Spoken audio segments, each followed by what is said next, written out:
amise JAH family ndinongoda kungosimbisa vanhu ndisimudza kozi kumberi ndo kwandikuda kungoenda handisikumira zvimangoma ndichingodhonza ndine mandandi yengoma ndichangopinda saka kune vari kuimba vachingoganza waudze inini ndinovapaza ndichangofamba nemangoma sezvamakataura handimbomire kuvaimbira ndichienda.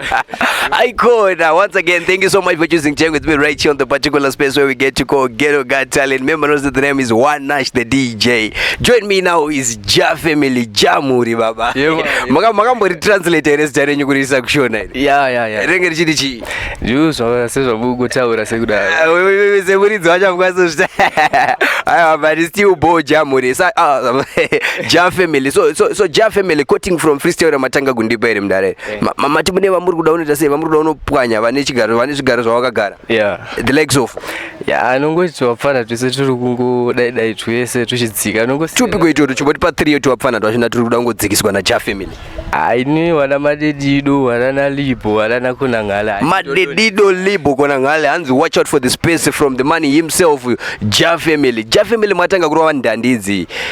Gore ripi 2016. Yeah. Saka tikura kuti isusu makutopinda mu decade kame masaro ne 1 year kuti mbine mu decade mato mu 9 years kame. Yeah. 2016 mamuri kuchikoro panguva yacho kana kuti muchitori ko kuchikoro futi. Aiwa ndanchiri kuchikoro but izvezva ndakanje. Makutorowa ndenya mato focused nenyaya yemusic zvaizvezvi. Yeah. Okay. Mukushanda nema producers api? Ndishanda na Splash na Pio kwa Afrobass uzimure. Okay. So ghetto muchi represent ripi at large. Azvongoti tichafara MABVUKU negazebo ndo matobatika imomo. Ndo kunokwanisa kuwanika ndandi dzese zvokuti chero ndikasvika pakona ipi ndikabvunza kuti tiri kutsvaga JAH muri ndotongonanganiswa kuti vanobatika apa. Vanobatika. Okay, so in this Zimbabwean music whole ndeupi artist wamuno appreciate mimi wamunoti inini mkoma ndikateerera ningi ndonyatsonzwa ndichikomborerwa so ndonyatsonzwa meditation yekuti inini am an artist also ichiuya. Yeah, inini ndikateerera ankilatika. Azvinhu zvese zvodai so. Chimbondiimbira song yakilati yekuti kana ndanyura. Alright. Munenge muchingondida kundiitisa kana ndanyura. Zverudo musateze musingazvizive kana ndanyura. Kana ndanyura. Amaiwe kana ndanyura. Aiwa ndabva ndatonyura zveshuwa. Kwete zvekunyeba. Okay, so to all your fans in this year 2025, what can we expect from you as JAH family? Tutarisirei. Gore rino ndinonyatsotarisira kuti ndichawedzera kuenda pamberi mbichana. Kupfura pauri baba? Kubva pandiri ka. Kuzopera kwegore rino raya ndindasimuka. Zvikusvika palevel rinani? Level ndongoti ndadarika twafana zvo.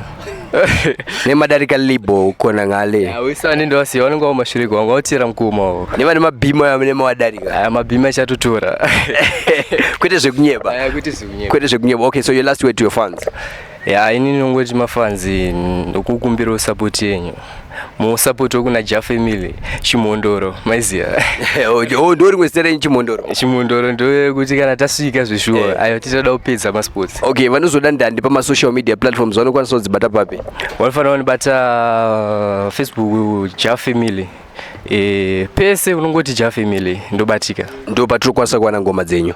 Okay, thank you so much. This is Ghetto Got Talent. We are moving all around each and every ghetto. So make sure if you want us to visit your ghetto, take us with the number that is appearing on the screen. The name is One Nash the DJ. Icona.